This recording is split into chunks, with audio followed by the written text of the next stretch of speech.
ఓం భద్రం కర్ణేభిः శృణుయామదేవాः భద్రం పశ్యేమాక్షభిర్యజత్రాः స్థిరైరంగైస్తుష్టువాగుంసస్తనూభిः యశేమ దేవహితం యదాయుః స్వస్తి న ఇంద్రో వృద్ధశ్రవాः స్వస్తి నః పూషా విశ్వవేదాः స్వస్తి నస్తార్క్ష్యో అరిష్టనేమిః స్వస్తి నో బృహస్పతిర్దధాతు.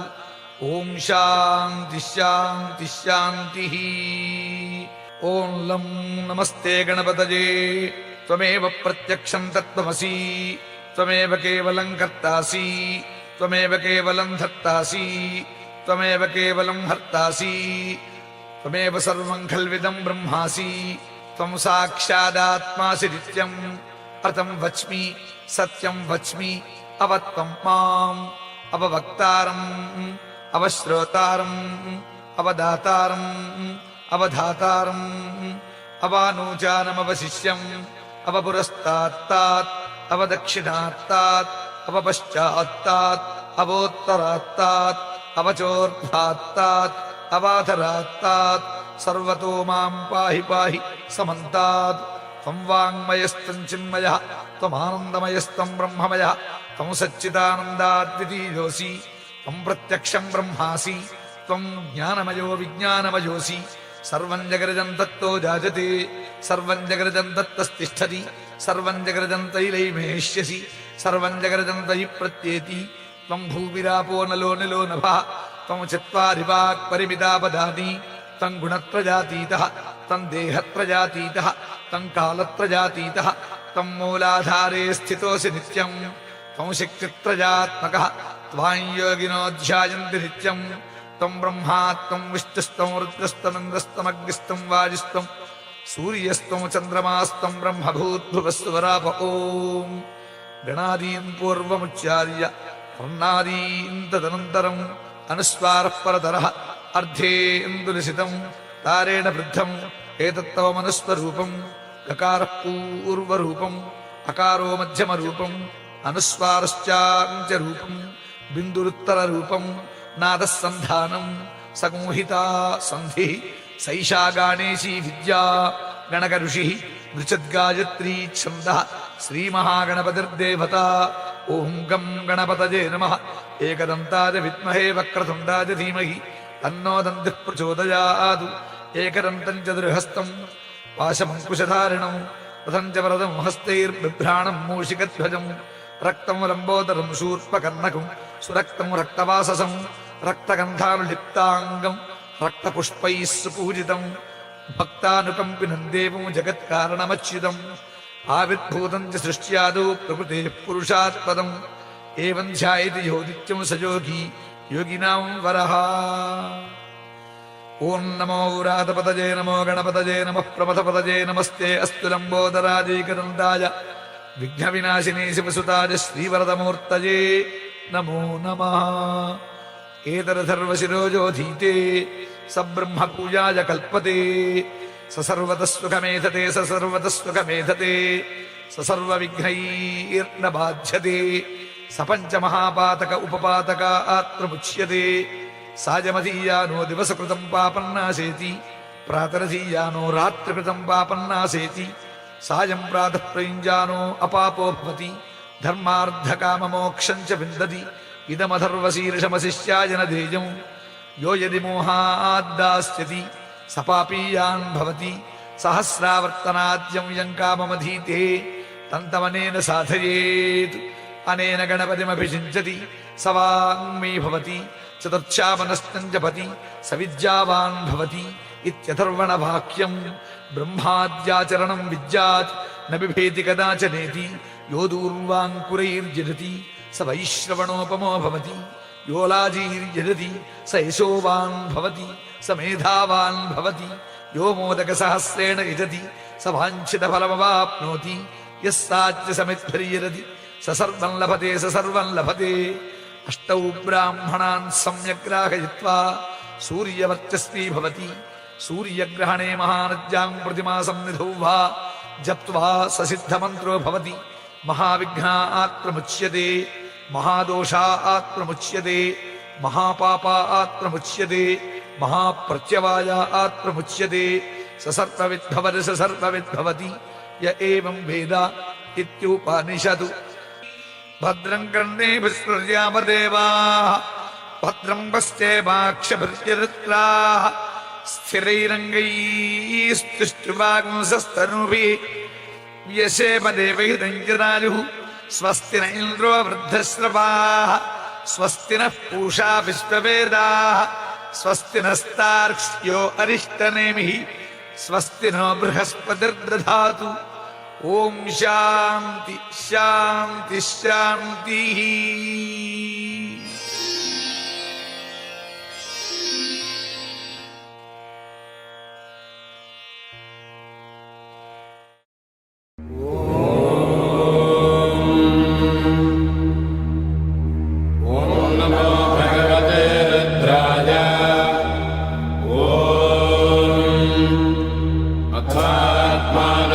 शिवात्मानकं श्रीरुद्ररूपं ध्यायेत्। शुद्धस्फटिकसङ्काशं त्रिनेत्रं पञ्चवक्त्रकं गङ्गाधरं दशभुजं सर्वाभरणभूषितं नीलग्रीवं शशाङ्काङ्कं नागयज्ञोपवेदिनं व्याघ्रधर्मोत्तरीयं च वरेण्यमभयप्रदम् कमण्डलवक्षसूत्राणाधारिणं शूलपाणिनं ज्वलन्तं पिङ्गलजटाशिखामद्योतधारिणं वृषस्कन्धसमारोढं उमादेहार्थधारिणम् अमृतेनात्मदं शान्तं दिव्यभोगसमन्वितं दिग्देवतासमायुक्तं सुरासुरनमस्कृतम् नित्यं च शाश्वतं शुद्धं ध्रुवमक्षरमव्ययम् सर्वव्यापिनमीशानं रुद्रं मे विश्वरूपिणम् एवं ध्यात्वा द्विजः सम्यक् ततो यजनमारभेत्। अथातो रुद्रस्नानार्चनाभिषेकविधिं व्याख्यास्यामः। आदितयेव तीर्थे स्नात्वा उदेत्य शुचिः रजतो ब्रह्मचारी शुक्रवासा देवाभिमुखस्थित्वा आत्मनि देवता स्थापयेत्। प्रजनने ब्रह्मा तिष्ठतु पादयोर्विष्णुस्तिष्ठतु हस्तयोर्हरस्तिष्ठतु बाह्वोरिन्द्रस्तिष्ठतु जठरे अग्निस्तिष्ठतु हृदये शिवस्तिष्ठतु कण्ठे वसवस्तिष्ठन्तु वक्त्रे सरस्वती तिष्ठतु नासिकयोर्वायुस्तिष्ठतु नयनयोश्चन्द्रादित्यो तिष्ठेताम् कर्णयोरश्विनौ तिष्ठेताम् ललाटे रुद्रास्तिष्ठन्तु मूर्ध्नादित्यास्तिष्ठन्तु शिरसि महादेवस्तिष्ठतु शिखायां वामदेवस्तिष्ठतु पृष्ठे पिनाकी तिष्ठतु पुरतः शूली तिष्ठतु पार्श्वजो शिवाशङ्करो तिष्ठेताम् सर्वतो वायुस्तिष्ठतु ततो बहिः सर्वतोऽग्निज्वालामाला परिवृतस्तिष्ठतु सर्वेष्वङ्गेषु सर्वा देवता यथास्थानं तिष्ठन्तु मागुं रक्षन्तु। ॐ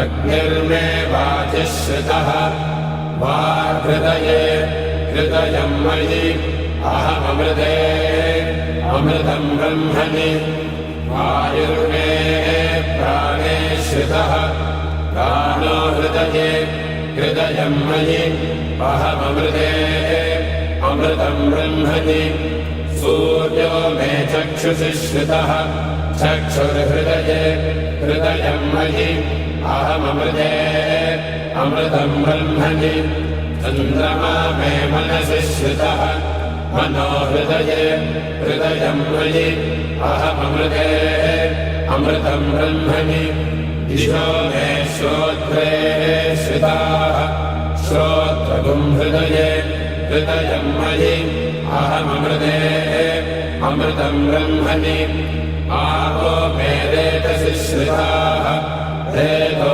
हृदये हृदयं मयि अहममृते अमृतं ब्रह्मणि पृथिवी मे शरीरे श्रिताः शरीरगुं हृदये हृदये हृदयं मयि अहममृते अमृतं ब्रह्मणि ओषधिवनस्पतयो मे लोमसुश्रिताः लोमानि हृदये हृदयं मयि अहममृते अमृतं ब्रह्मणि इन्द्रो मे मणे श्रितः बर्हं हृदये हृदयं मयि अहममृते अमृतं ब्रह्मणि पर्जन्यो मे मूर्ध्नि श्रितः मूर्धा हृदये हृदयं मयि अहममृते अमृतं ब्रह्मणि ईशानो मे मन्यो श्रितः मन्युर्हृदये हृदयं मयि अहममृते अमृतं ब्रह्मणि आत्मा आत्मनि श्रितः आत्मा हृदये हृदयं मयि अहममृते अमृतं ब्रह्मणि पुनर्म आत्मा पुनरायुरागात् पुनरुत्थानः पुनरागूतमागात् वैश्वानरो रश्मिभिर्वावृधानः अन्तस्तिष्ठत्वमृतस्य गोपाः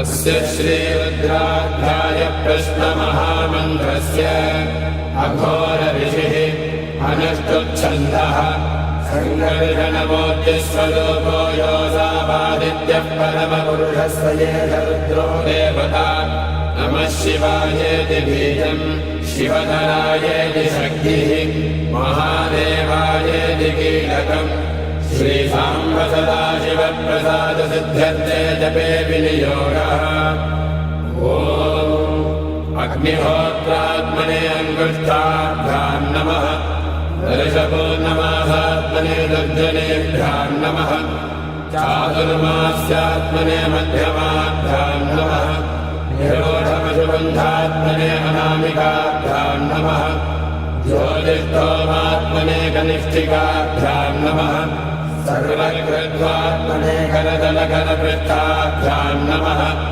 अग्निहोत्रात्मने हृदयाय नमः दर्शपूर्णमासात्मने शिरसे स्वाहा चातुर्मास्यात्मने शिखायै वषट् निरूढपशुबन्धात्मने कवचाय हुम् ज्योतिष्ठोमात्मने नेत्रत्रयाय भूषट् सर्वकृत्वात्मने अस्त्राय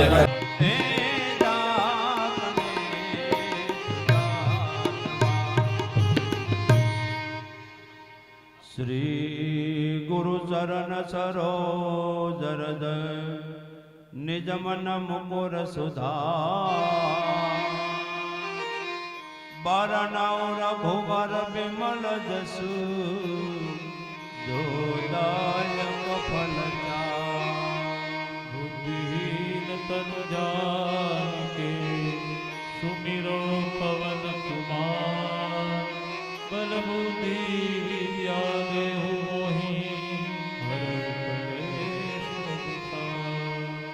जय हनुमान ज्ञान गुण सागर जय कपीश तिहु लोक उजागर राम दूत अतुलित बल धामा अंजनी पुत्र पवन सुत नामा। महावीर विक्रम बजरंगी कुमति निवार सुमति के संगी कंचन बरन विराज सुबेसा कानन कुंडल कुंचित कैसा हाथ प्रयोग ध्वजा विराज कांधे मूज जनेऊ साज शंकर सुवन केसरी नंदन तेज प्रताप महाजगवंदन विद्यावान गुणी अति चातुर राम काज करने को आतुर प्रभु चरित्र सुनिबे को रसिया राम लखन सीता मन बसिया सूक्ष्म रूप धरि सिंहरि दिखावा विकट रूप धरि लंक जरावा भीम रूप धरि असुर संहारे रामचंद्र के काज सवारे राय सजीवन लखन जियाए वीर कुबीर हरषि गुण लाए रघुपति कीन्ही बहुत बड़ाई तुम मम प्रिय भरत सम भाई सहस बदन तुम्हारो जस गावे बस कहि श्रीमति कंठ लगावे सनकादिक ब्रह्मादि मुनीषा नारद सारद सहित अहिसा यम कुबेर दिगपाल जहां दे कवि कोविद कहि सके कहां दे तुम उपकार सुग्रीव ही कीना राम मिलाए रघुपति दीना तुम्हारो मंत्र विभीषण माना लंकेश्वर भय सब जग जाना जुग सहस्त्र जो जन पर भानु लील्यो ताहि मधुर बल जाना प्रभु मोति का मिलि मुख माही जलधि लांघ गए अचरज नाहि दुर्गम काज जगत के जेते सुमर दूरा तुम्हारे जेते राम दुरारे तमर कवारे हो तनया बिनु बैसारे सब सुख रहे तुम्हारी शरण तुम रक्षक काहू को डरना आपन तेज समारो यावे तीनों लोक हाकते कापे भूत पिशाच निकट नहीं आवे महावीर जब नाम सुनावे नासे रोग हरे सब पीरा जपत निरंतर हनुमत वीरा संकट से हनुमान छुड़ावे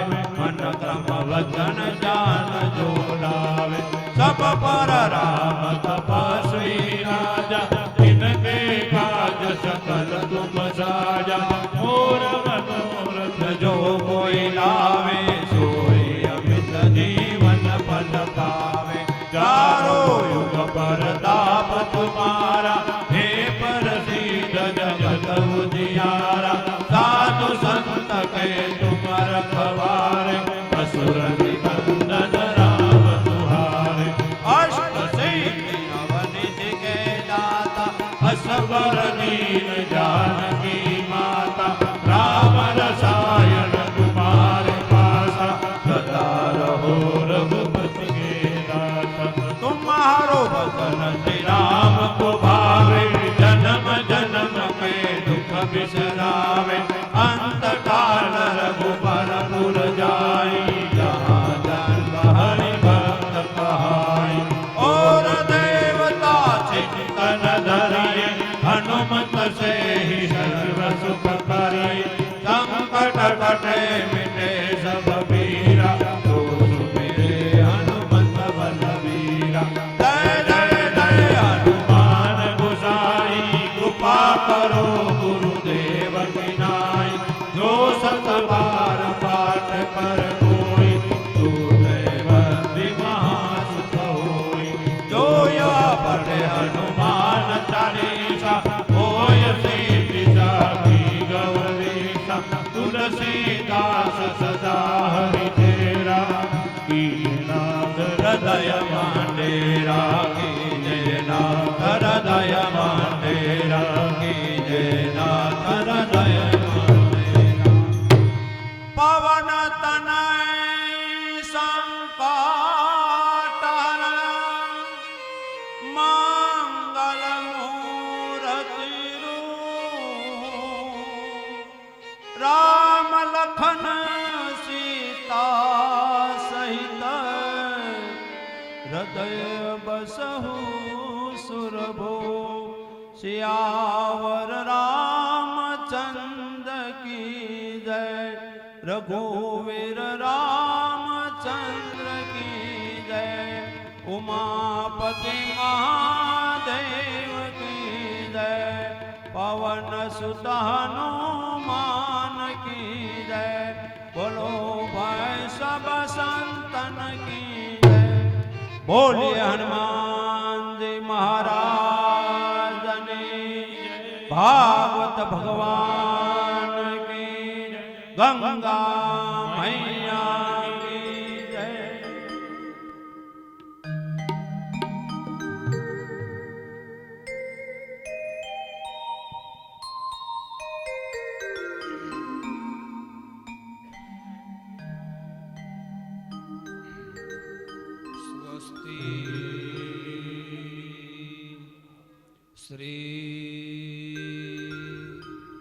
ગણેશાય નમઃ.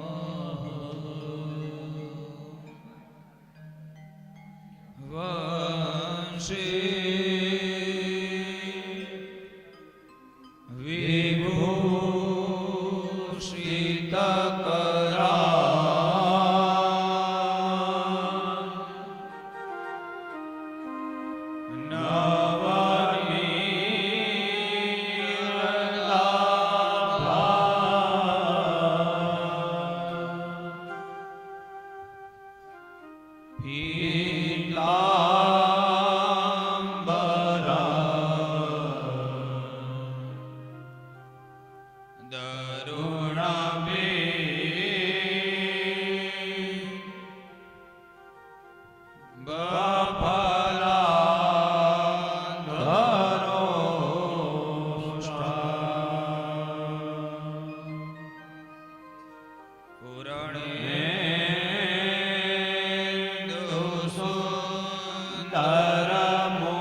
ગોવિંદ દામો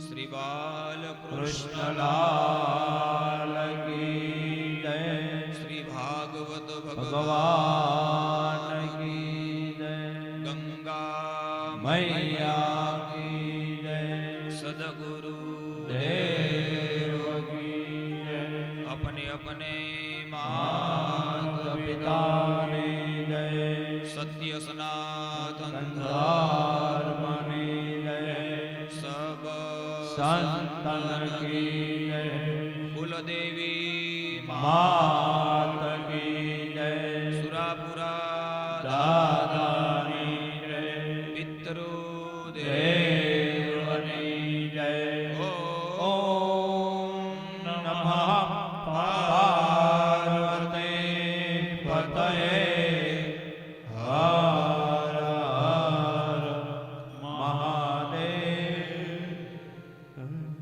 હરે રામ હરે કૃષ્ણ હરે રામ હરે કૃષ્ણ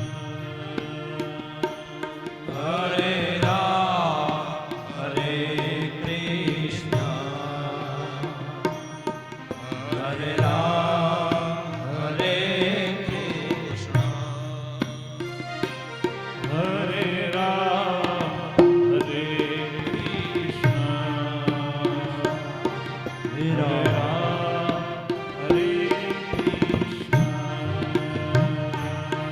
હરે રામ હરે કૃષ્ણ હરે રામ હરે કૃષ્ણ હરે રામ હરે કૃષ્ણ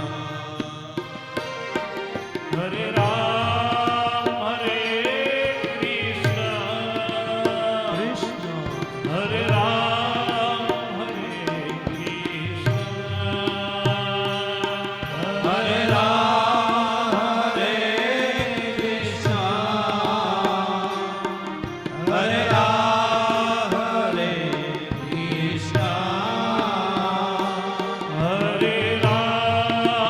હરે કૃષ્ણ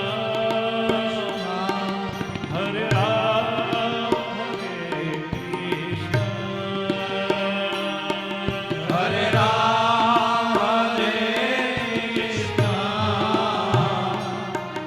હરે રામ હરે કૃષ્ણ હરે રામ હરે કૃષ્ણ હરે રામ હરે કૃષ્ણ હરે રામ હરે કૃષ્ણ હરે રામ હરે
સચ્ચિદાનંદરૂપાય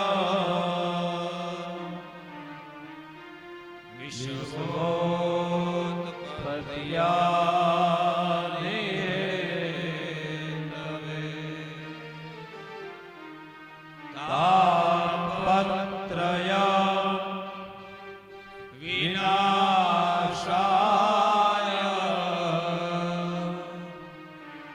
શ્રી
બિરાજીએ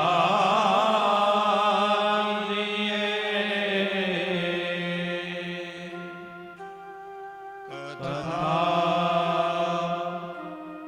કહો મતિ અનુસાર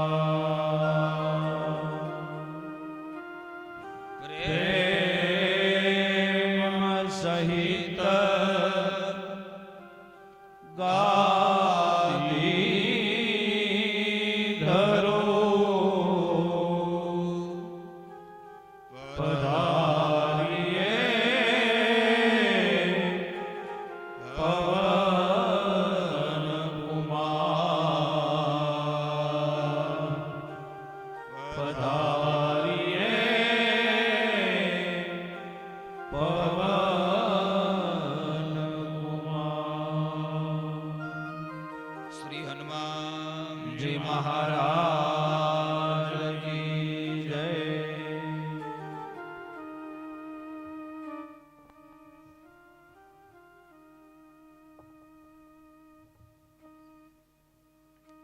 પરમ કૃપાળુ પરમાત્મા શ્રી વૃંદાવન વિહારી ભગવાન ઠાકોરજી બાલકૃષ્ણ જેમનું વાંગમય સ્વરૂપ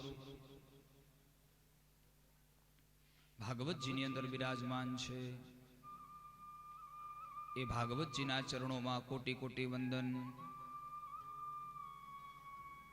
જેમના સાનિધ્યની અંદર ઉપસ્થિત થયા છીએ એમાં ગંગા મૈયા, પાપહારિણી, મોક્ષદાયિની, પિતૃ તારિણી એવી માં ભાગીરથી ગંગા મૈયાના ચરણોમાં કોટી કોટી વંદન. ઉપસ્થિત સંતવૃંદ, વિપ્રવૃંદ, કલાવૃંદ અને આપ સૌ શ્રોતાજનો, દરેકના હૃદયમાં બિરાજમાન પરમ ચેતનાને વંદન કરી શ્રીમદ ભાગવત મહાપુરાણ સપ્તમ દિન પ્રાતઃ સત્રનો પ્રારંભ થઈ રહ્યો છે.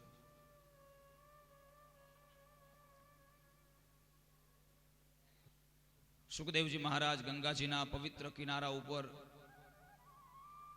મહાન એવો શ્રીમદ ભાગવત ગ્રંથ એ આજે 7મા દિવસે અંતિમ દિવસે પૂર્ણ કરવા જઈ રહ્યા છે. કથાને જ્યારે વિરામ આપવા જઈ રહ્યા છે ત્યારે આપણે સૌ ભગવાનને પ્રાર્થના કરીએ, હે ભગવાન, આ જગતની અંદર તારા સિવાય કોઈ પૂર્ણ નથી. હે પરમાત્મા, તું જ પૂર્ણ છે. અમે માત્ર નિમિત્ત બન્યા છીએ આ કાર્યની અંદર. જે કાંઈ પરમાત્મા તે મને આપ્યું, શક્તિ, ભક્તિ, જ્ઞાન, પ્રેમ, એના દ્વારા પરમાત્મા આ 7 દિવસ સુધી તમારા ગુણાનુવાદ ગાયા. જે કાંઈ કર્મ થયું પરમાત્મા તમારી કૃપાથી થયું. હે ભગવાન, આ કર્મ છે ને અમારા માટે તો બહુ ભાગ્યની વાત છે, પણ હે પરમાત્મા આટલું કાર્ય કર્યું છે, અમે તો અધૂરા જ છીએ, પણ હે પરમાત્મા આ કાર્યને તું તારી કૃપાથી અને પરિપૂર્ણ માની લેજે પરમાત્મા, એવી તમારા ચરણોમાં અમે પ્રાર્થના કરીએ છીએ. તમારી કૃપાથી તમે પૂર્ણ માનજો પરમાત્મા. કારણ ભગવાનના કાર્યો એવા છે જેમાં કેટલી બધી ત્રુટિ રહી જતી હોય છે, કેટલી બધી ભૂલ રહી જતી હોય છે. કારણ આપણે માત્ર મનુષ્ય છીએ, એટલા માટે ત્રુટિ, ભૂલ ઘણી બધી રહી જતી હોય, પણ પરમાત્મા બહુ દયાળુ છે. એને આપણે પ્રાર્થના કરીએ તો પરમાત્મા આપણું અધૂરું કાર્ય હોય ને એ પણ પરિપૂર્ણ માને છે. ભાગવતજીની અંદર 18,000 શ્લોક બતાવ્યા છે. એ 18,000 શ્લોકનું પારાયણ જ્યાં સુધી ન થાય, યાદ રાખીએ, તમે ગમે તેટલો ખર્ચો કરો કથાની અંદર, આપણને સૌને એવું છે કે આ 7 દિવસ આપણે કથા સાંભળી એટલે આપણી કથા પૂરી થઈ ગઈ, એમ નથી. જુઓ, પહેલા આપણે ભગવાનના ચરણોમાં પ્રાર્થના કરી દીધી કે અધૂરું કાર્ય પૂર્ણ માનજે, અને પછી હવે સમજવાની વાત છે. હવે આપણે આ કથાને સમજવાની છે. શું કામે? વર્તમાન સમયમાં હજી આપણને ખ્યાલ નથી કે ભાગવતજીનું અનુષ્ઠાન શું છે, ભાગવતજીની કથા શું છે, સાચો ખ્યાલ નથી. 2 પ્રકારની કથા છે. એક છે જ્ઞાન યજ્ઞ, એટલા માટે લખાય છે શ્રીમદ ભાગવત જ્ઞાન યજ્ઞ. એક નામ છે જ્ઞાન યજ્ઞ અને બીજું નામ છે શ્રીમદ ભાગવત પારાયણ. આ 2 પ્રકાર છે. આ બંને પ્રકારને સાથે ચલાવવાના છે. જ્ઞાન યજ્ઞ એટલે આપણે જે અત્યારે ભાગવતજીના સાનિધ્યની અંદર 7 દિવસ તમે જે કથા સાંભળી રહ્યા છો એને જ્ઞાન યજ્ઞ કહેવાય છે. અને અહીંયા બ્રાહ્મણો બેઠા બેઠા જે પારાયણ કરે છે 18,000 શ્લોકનું, એને પારાયણ કહેવાય છે. જ્યાં સુધી ભાગવતજીના 18,000 શ્લોકનું પારાયણ ન થાય ત્યાં સુધી આપણો ગ્રંથ અધૂરો છે. તો એ શક્ય નથી અહીંયાથી 18,000 શ્લોક બોલવા ભાગવતજીના, કારણ કે ગુજરાતી વાંચવાનું છે. સતત તમે સંસ્કૃતમાં શ્લોક બોલો ત્યારે 7 દિવસે 18,000 શ્લોક પૂરા થાય. સતત સંસ્કૃત જ બોલીએ ત્યારે, ગુજરાતી ન બોલવાનું હોય. તો અહીંયાથી તો ગુજરાતી બોલવાનું. એટલા માટે આપણા મહાપુરુષોએ વ્યવસ્થા કરી છે, અહીંયાથી જેટલું બને તેટલું ગુજરાતીમાં, જેટલી બને તેટલી કથા સમજવાની કોશિશ જ્ઞાન યજ્ઞમાં, અને સાથે જે ભૂદેવો આવ્યા હોય એ 18,000 શ્લોકનું પારાયણ કરી અને આ ગ્રંથને પૂર્ણ કરે. આ જે જ્ઞાન યજ્ઞ છે એના દ્વારા કયું ફળ?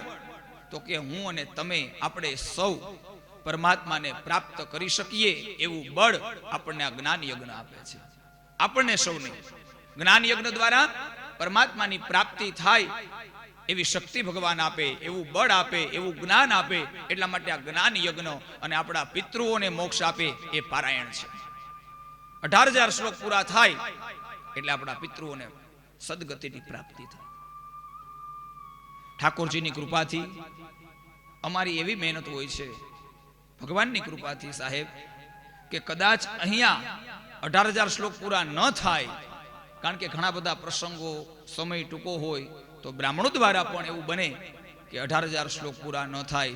પણ ભગવાન ઠાકોરજીની કૃપાથી અમે જે 18,000 શ્લોક બાકી રહે છે ને સાહેબ, એ અમારા ઘરે જઈ અમે બ્રાહ્મણને બેસાડી અને તમારા સંકલ્પ દ્વારા અમે 18,000 શ્લોક પૂર્ણ કરાવી દઈએ છીએ સાહેબ. આ ઠાકોરજીની કૃપા છે, અમારી કોઈ મહાનતા નથી. એમની કૃપા, એને આવા અમને સદવિચારો આપ્યા છે, એટલે અમારું, તમારું અને સમસ્ત પિતૃઓનું કલ્યાણ થાય. જ્યાં સુધી કાર્ય પૂરું નહીં થાય ત્યાં સુધી અમારું પણ કલ્યાણ નથી. અને પહેલા દોષી તો અમે છીએ, કારણ કે તમારું કાર્ય તો ત્યારે પૂરું થઈ ગયું તમે જ્યારે અમને દક્ષિણા આપી દીધી. જ્યારે તમે પારાયણની દક્ષિણા આપી દીધી ને ત્યારે તમારું કાર્ય તમે પૂર્ણ કરી ચૂક્યા. દક્ષિણા છે ને એ કાર્યની પૂર્તિ છે તમારા માટે. પણ જ્યાં સુધી અમે એ કાર્ય પૂર્ણ નહીં કરીએ અને તમારી દક્ષિણા લઈ અને નીકળી જાશું તો એ દોષિત સૌ પ્રથમ પહેલા અમે બનીએ છીએ. એટલા માટે ભગવાન જ્યાં સુધી બને ત્યાં સુધી અમે આ બધા ગ્રંથો એને યોગ્ય રીતે આ સંસારને આપણે અર્પણ કરી શકીએ, યોગ્ય રીતે ભાગવતજીને ન્યાય આપી શકીએ. બધું તો નથી કરી શકીએ એમ, પણ જેટલું બને એટલું આપણાથી થાય આપણે એટલું કરીએ.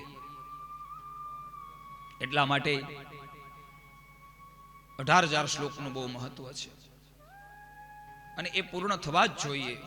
તમારે ત્યાં પણ ક્યારેય પણ ભાગવતનો અવસર આવે, તમે વક્તાની પાસે જ્યારે ભાગવત ગ્રંથ એનું મુહૂર્ત લ્યો ત્યારે, ભલે કોઈ પણ વક્તાની પાસે, ત્યારે, કારણ કે બધા 18,000 શ્લોકનું મહત્વ નથી જાણતા અને એને ગૌણ બનાવી દે છે. 18,000 શ્લોકનું એ મુખ્ય છે, એ ગૌણ નથી, એ મુખ્ય છે.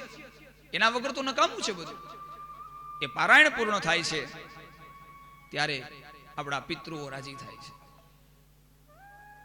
તો એનો અર્થ એવો પણ નથી કે જ્ઞાન યજ્ઞની પણ જરૂર છે, પણ સાથે પારાયણ પૂર્ણ થાય એનું મહત્વ છે. એટલા માટે ભાગવતજીનો જ્યારે અવસર આવે ત્યારે હા, આપણે આનંદથી કરતા હોય, માત્ર ભાગવતજીનો અભ્યાસ કરવા માટે આપણે કથા કરીએ છીએ તો પારાયણની જરૂર નથી. પણ જ્યારે પિતૃઓના મોક્ષની વાત આવે ત્યારે 18,000 શ્લોકનું પારાયણ એ બહુ મહત્વનું છે. ખાલી અભ્યાસ કરવા માટે, સત્સંગ કરવા માટે, ભાગવતજીને જાણવા માટે આપણે ગ્રંથને વાંચીએ છીએ, સાંભળીએ છીએ તો પારાયણની કોઈ જરૂર નથી, એમાં કોઈ બંધન નથી. પણ પિતૃમોક્ષનો જ્યારે સંકલ્પ થાય છે ત્યારે 18,000 શ્લોકના પારાયણની બહુ જરૂર છે. એટલા માટે આપણા જીવનમાં જ્યારે શ્રીમદ ભાગવત સપ્તાહનો અવસર આવે, ભગવાન આપણને ક્યારેય પણ નિમિત્ત બનાવે ત્યારે આપણે આ વાતને યાદ રાખવી જોઈએ કે ભગવાન, અમે 18,000 શ્લોકનું પારાયણ બ્રાહ્મણો પાસે પૂર્ણ કરાવીશું, એમાં કચાશ નહીં કરીએ. બધા આ માર્ગદર્શન આપણને નથી આપતા એટલે આ માર્ગદર્શનથી આપણે વંચિત છીએ. કારણ કે અમારે મહેનત વધે છે. આ માર્ગદર્શન અમે તમને આપીએ એમાં મહેનત અમારે વધે છે.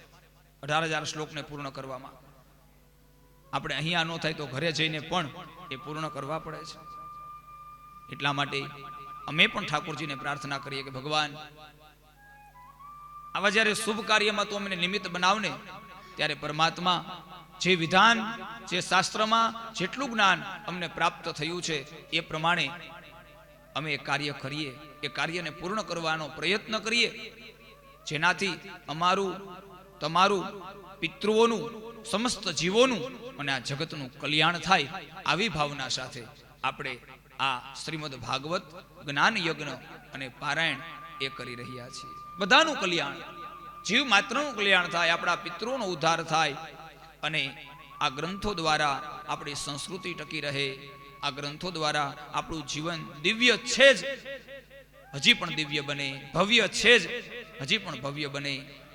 આપણું જીવન આનંદિત છે જ, હજી આનંદિત બને. આ જીવન આપણે સુખ શાંતિની પ્રાપ્તિ કરી, ભગવાનની ભક્તિ કરી અને આપણે પરમાત્માના પદને પામીએ, આવી પ્રાર્થના આપણે ભગવાનના ચરણોમાં કરીએ છીએ. એવી ભગવાનની કથા આજે 7મા દિવસે સુખદેવજી મહારાજ પરીક્ષિત રાજાને ગંગાજીના પવિત્ર કિનારા ઉપર 10મા સ્કંદની અંદર ભગવાન દ્વારકાધીશના વિવાહ થયા, વિવાહ સંસ્કારનો વિધિ બતાવ્યો, એ કથા બતાવી. ભગવાનના લગ્ન થયા છે રૂકમિણી સાથે, જેને આપણે રૂક્ષ્મણી કહીએ છીએ. ભાગવતમાં રૂકમિણી એવો શબ્દ મળે છે, થોડોક અપભ્રંશ થયો એટલે રૂક્ષ્મણી. આ રૂકમિણી વિદર્ભની અંદર ભીષ્મક રાજાના દીકરી છે. દ્વારકાની બાજુમાં વિદર્ભ અને વિદર્ભની અંદર ભીષ્મક રાજા છે અને એમના દીકરી એ રૂકમિણી, એને ભાઈ છે જેનું નામ શિશુપાલ છે. રૂકમિણીએ નારદજીની સાથે સત્સંગ કર્યો છે, નારદજી પાસેની સત્સંગ સાંભળ્યો છે અને આ સત્સંગમાં ભગવાન દ્વારકાધીશના વખાણ સાંભળ્યા છે, ઠાકોરજીની લીલા સાંભળી છે. એટલે રૂકમિણીએ મનોમન સંકલ્પ કર્યો છે કે હે નારદજી, તમે મને જે ભગવાનની કથા સંભળાવો છો ને, મારે એને સ્વામી તરીકે સ્વીકારવા છે, મારે એને મારા સ્વામી બનાવવા છે. રૂકમિણીએ આવો મનોમન સંકલ્પ કર્યો છે, વિચાર કર્યો છે. પરંતુ વિદર્ભની અંદર બન્યું છે એવું કે શિશુપાલ જે રૂકમિણીનો ભાઈ છે, રૂકમયો, રૂકમિણીનો ભાઈ છે રૂકમયો, એને શિશુપાલ સાથે રૂકમિણીની સંબંધ નક્કી કર્યો છે, સગાઈ નક્કી કરી છે. રૂકમયો એવું વિચાર કરે છે કે મારી બેન મારે શિશુપાલને આપી છે અને રૂકમિણી વિચાર કરે છે કે મારે ભગવાનની સાથે લગ્ન કરવા છે, પરમાત્માની સાથે લગ્ન કરવા છે. કથા સમજીએ તો કથામાં એવું છે કે એક રૂકમણી એક બ્રાહ્મણને પત્ર લખે અને એ બ્રાહ્મણના પત્ર ભગવાન દ્વારકાધીશને આપવામાં આવે અને દ્વારકાની અંદર એ બ્રાહ્મણ પત્રનું વાંચન કરે અને એના દ્વારા ભગવાન પ્રસન્ન થાય. અને જ્યારે રૂકમણીના લગ્ન હોય એ સમયે પરમાત્મા પોતાનો રથ લઈને આવે, રૂકમણીનું હરણ કરી અને દ્વારકાની અંદર આવી અને ભગવાનના લગ્ન થાય. આવો કથાન ભાગવતમાં છે. અને પછી ભગવાને અષ્ટપટરાણીઓ સાથે લગ્ન કર્યા. સત્યભામા આદિ અષ્ટપટરાણીઓ, મિત્ર વૃંદા. અને પછી 16,100 સ્ત્રીઓ સાથે ભગવાન લગ્ન કરે. તો ભાગવતજીની અંદર આવી રીતે બતાવ્યું કે ભગવાને 16,108 લગ્ન કર્યા. હવે આધ્યાત્મિક અર્થ સમજવાનો છે. કારણ કે 16,108 લગ્ન એ કંઈક સમજાતું નથી. શું કામ નથી સમજાતું? આધ્યાત્મિક અર્થ ખબર નથી. એટલા માટે આપણને એમ છે કે ભગવાને 16,108 લગ્ન કર્યા. ભગવાન બતાવે છે સુખદેવજી મહારાજ, સંતો, મહાપુરુષો. પહેલું રૂકમણી છે એ બીજું કોઈ નહીં, સાક્ષાત લક્ષ્મી છે. મારા તમારા જીવનની અંદર જો નારાયણની કૃપા નહીં હોય તો લક્ષ્મી પ્રાપ્ત નહીં થાય. આપણે માત્ર લક્ષ્મીની પૂજા કરીએ તો લક્ષ્મી પ્રસન્ન નથી થતા. નારાયણની સાથે લક્ષ્મી છે. આ સંસારની અંદર જ્યારે જ્યારે ભગવાનની પૂજા થઈ ત્યારે ભગવાન એકલા નથી પૂજાયા. અને શક્તિની પૂજા થઈ ત્યારે શક્તિ એકલી નથી પૂજાણી. શક્તિ વિશિષ્ટ બ્રહ્મની પૂજા આપણા શાસ્ત્રોમાં બતાવી છે. શક્તિ વિશિષ્ટ બ્રહ્મની પૂજા છે, બંનેની સાથે પૂજા છે. તો અહીંયા આપણને સમજાવ્યું છે મહાપુરુષોએ કે રૂકમૈયાએ શું કર્યું? પોતાની બહેન રૂકમિણી કે જે લક્ષ્મીનું રૂપ છે એને શિશુપાલના હાથમાં આપી દીધી, એની સાથે સંબંધ જોડી દીધો. ભગવાન કહે છે આ જગતનો કોઈ પણ જીવ રૂપમયો હોય તોય ભલે, અને કોઈ પણ પ્રકારનો જીવ હોય, લક્ષ્મી એ નારાયણની જ છે. છતાં પણ એ દૈત્યના હાથમાં જ્યારે આપશે, એટલે કે અયોગ્ય માર્ગે જ્યારે વાપરશે, ત્યારે ભગવાન સ્વયં આવશે અને આપણી પાસેથી લક્ષ્મી રૂપી રૂકમિણીનું હરણ કરી લેશે. આ કથા મને તમને સમજાવે છે આપણી પાસે જો સંપત્તિ છે, ભગવાને આપણને લક્ષ્મી આપી છે, તો લક્ષ્મી માત્ર ને માત્ર ધર્મ કાર્યમાં વાપરીએ. એ ધર્મની અંદર બધું આવી ગયું. જે સારા કામ છે ને બધા ધર્મમાં આવી ગયા. એવું નથી કે યજ્ઞ જ કરીએ, એવું નથી કથા સાંભળીએ, દાન કરીએ, ધર્મ કરીએ, પણ કોઈનું હિત થાય એવા કાર્યમાં આપણી લક્ષ્મી વપરાય. સદમાર્ગે વપરાય આપણી લક્ષ્મી. જ્યારે આપણી પાસે લક્ષ્મી હોય અને એ લક્ષ્મી જ્યારે ન કરવાના કાર્યમાં વપરાવા લાગે, જેને પાપ કાર્ય કીધું છે, અને આજે વપરાય છે, તમે જુઓ છો, જેની પાસે વધારે લક્ષ્મી છે, જેની પાસે વધારે સંપત્તિ છે, એ પાપ કર્મની અંદર લક્ષ્મી વાપરે છે. એને મોજ શોખ એની અંદર એ લક્ષ્મી વાપરે છે. ભૌતિક સુખની અંદર, વ્યસનોની અંદર, વ્યભિચારની અંદર આપણી લક્ષ્મીનો વ્યય થાય છે. ભગવાન કહે હું સ્વયં આવું છું એ લક્ષ્મીનું હરણ કરવા માટે. એટલા માટે આપણે કહીએ છીએ ને, ફલાણા ભાઈનો દસકો હતો, પૂરું થઈ ગયું બધું. શું કામે? યોગ્ય સ્થાને લક્ષ્મીનો ઉપયોગ ન થયો. અને ઘણાની પેઢીઓ સુધી લક્ષ્મી પૂરી નથી થતી. એનું કારણ યોગ્ય સમયે યોગ્ય જગ્યાએ એ લક્ષ્મીનો ઉપયોગ થઈ જાય છે. સાહેબ, સ્વયં ભગવાન રક્ષા કરવા આવે લક્ષ્મીની. અધર્મના માર્ગે જાય તો ભગવાન હરણ કરવા આવે, અને ધર્મના માર્ગે આપણી લક્ષ્મી જાય તો ભગવાન સ્વયં રક્ષા કરવા આવે લક્ષ્મીની.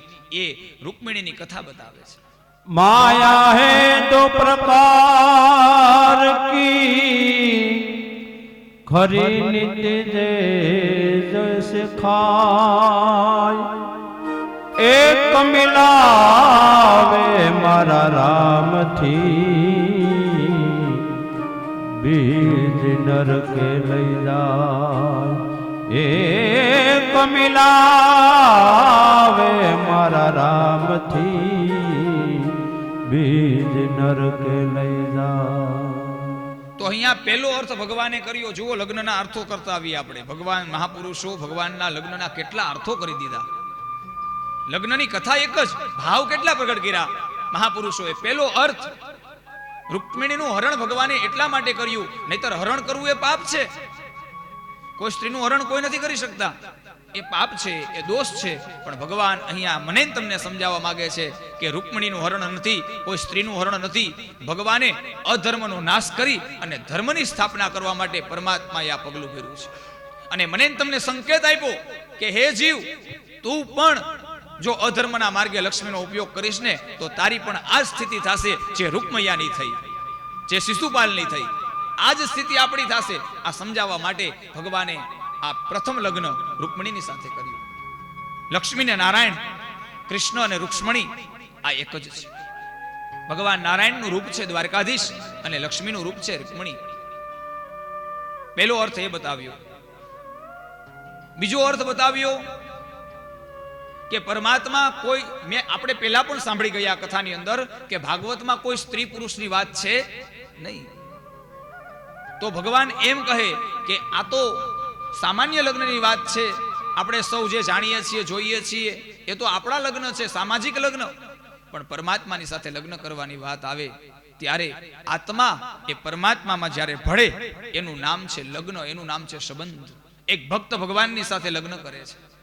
આ સાંસારિક લગ્નમાં આપણે બધા જોડાઈ ગયા, પણ જ્યાં સુધી આ જીવ પોતાનો હાથ એ પરમાત્માને નથી આપતો ત્યાં સુધી આ સંસારના બધા લગ્ન અધૂરા છે.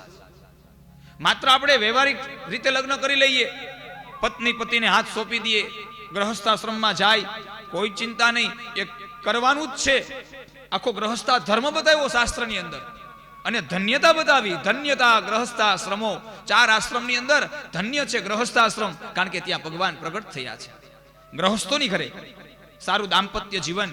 પણ આપણા જ્યારે લગ્ન થાય ને મનુષ્યના લગ્ન, ત્યારે ભગવાનને પ્રાર્થના કરવાની છે કે હે ભગવાન, આજે અમે સાંસારિક રીતે લગ્નથી જોડાયા છીએ. હે ભગવાન, હવે આ સંસારમાં અમે પતિ પત્ની બંને ભેગા થઈ એવા કાર્ય કરશું પરમાત્મા કે અમે બંને તને હાથ સોંપી અને તારી સાથે પણ લગ્નથી જોડાશું, તારી સાથે પણ સંબંધ બાંધશું. જેને મોક્ષ કીધો છે, જેને મોક્ષ કીધો છે, પરમાત્માની સાથે સગાઈ બાંધવાની છે, એની સાથે લગ્ન કરવાનું છે. આ તો કર્યું જ, પણ એ ન ભૂલાય કે આપણે સાચું લગ્ન ભગવાનની સાથે છે. કારણ કે આ જગતની અંદર કોઈ સ્વામી હોય ને તો એ પરમાત્મા છે.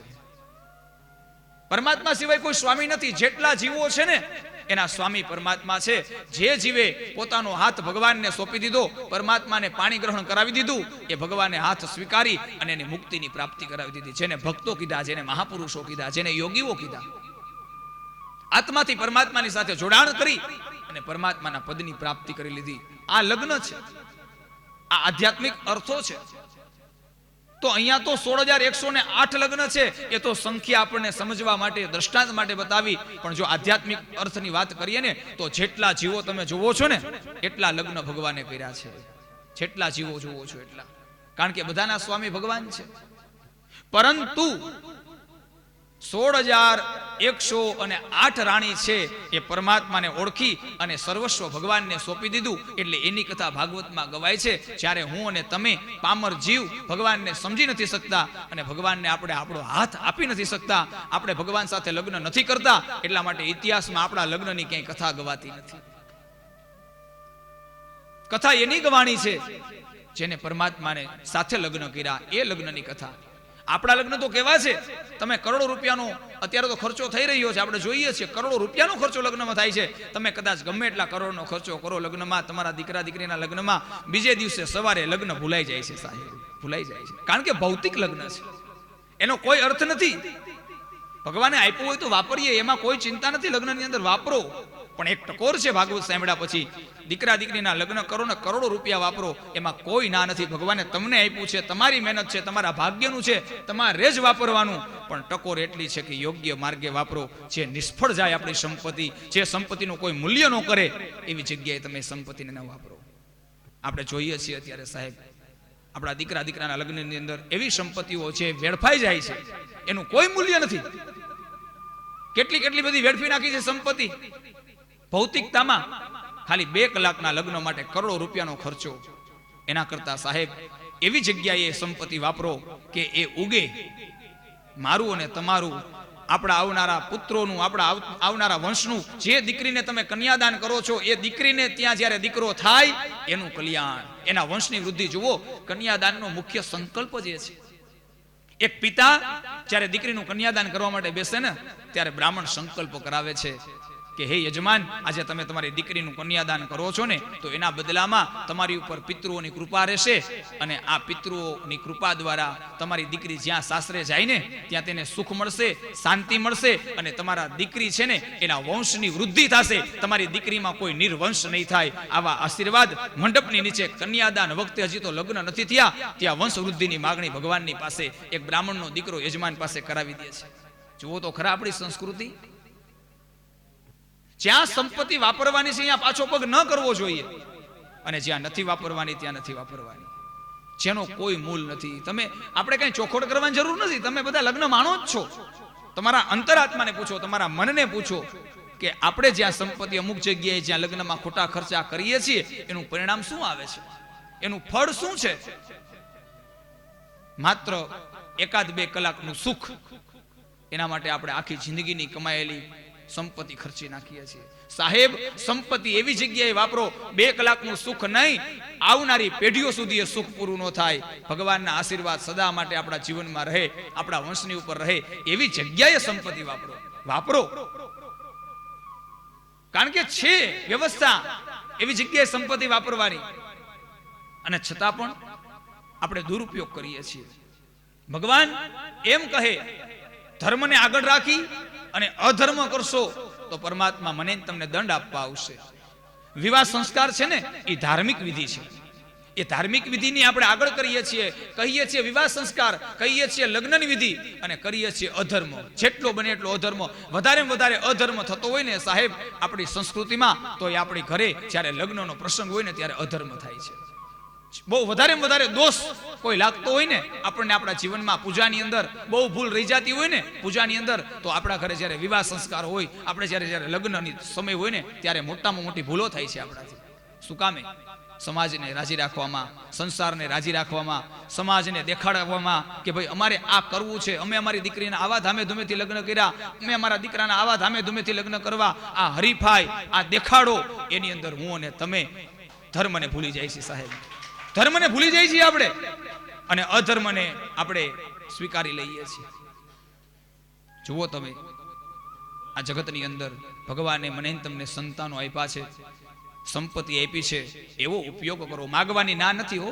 ભગવાનની પાસે તમે પૂજા કરો ને સાહેબ, કોઈ સામાન્ય માણસ આપણા આંગણે મહેમાન થઈને આવે ને તોય ખાલી હાથે પાછો નથી જતો સાહેબ. વિચાર તો કરો તમે. કોઈ સામાન્ય માણસ આપણી સંસ્કારી છે, સંસ્કૃતિને જાણીએ છીએ, આપણી સંસ્કૃતિ કેવી છે, આપણે કોઈની ઘરે જઈએ ને તો કંઈક ભેટ સોગાદ દઈને નીકળીએ છીએ. ભલે આપણી શક્તિ પ્રમાણે, એનું કોઈ મૂલ્ય નથી ભેટનું. એ આપે તોય ભલે, 100 રૂપિયા ન આપે તોય ભલે, એનું કોઈ મૂલ્ય નથી. પણ આપણી સંસ્કૃતિ એવી છે કે આપણે ખાલી હાથે કોઈના ઘરેથી નીકળતા નથી. તો વિચાર કરો, ત્રિલોકનો નાથ જ્યારે આપણા આંગણે 7 દિવસ રોકાય તો આપણને કઈ નહીં આપીને જાય? 14 લોક બ્રહ્માંડનો માલિક 7 દિવસ સુધી મહેમાન થઈને આવ્યો છે આપણા ઘરે, અને ભગવાનની પાસે તમે માગ્યું છે.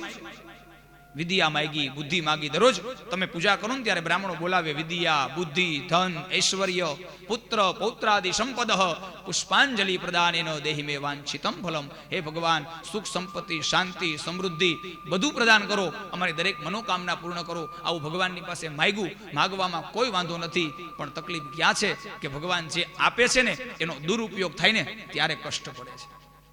ભગવાન કહે તે સંપત્તિ માગી, હું તને આપવા તૈયાર છું, પણ હે જીવ, એ સંપત્તિ મારા માર્ગે વાપર, સારા માર્ગે વાપર, જેમાં હું રાજી થાઉં.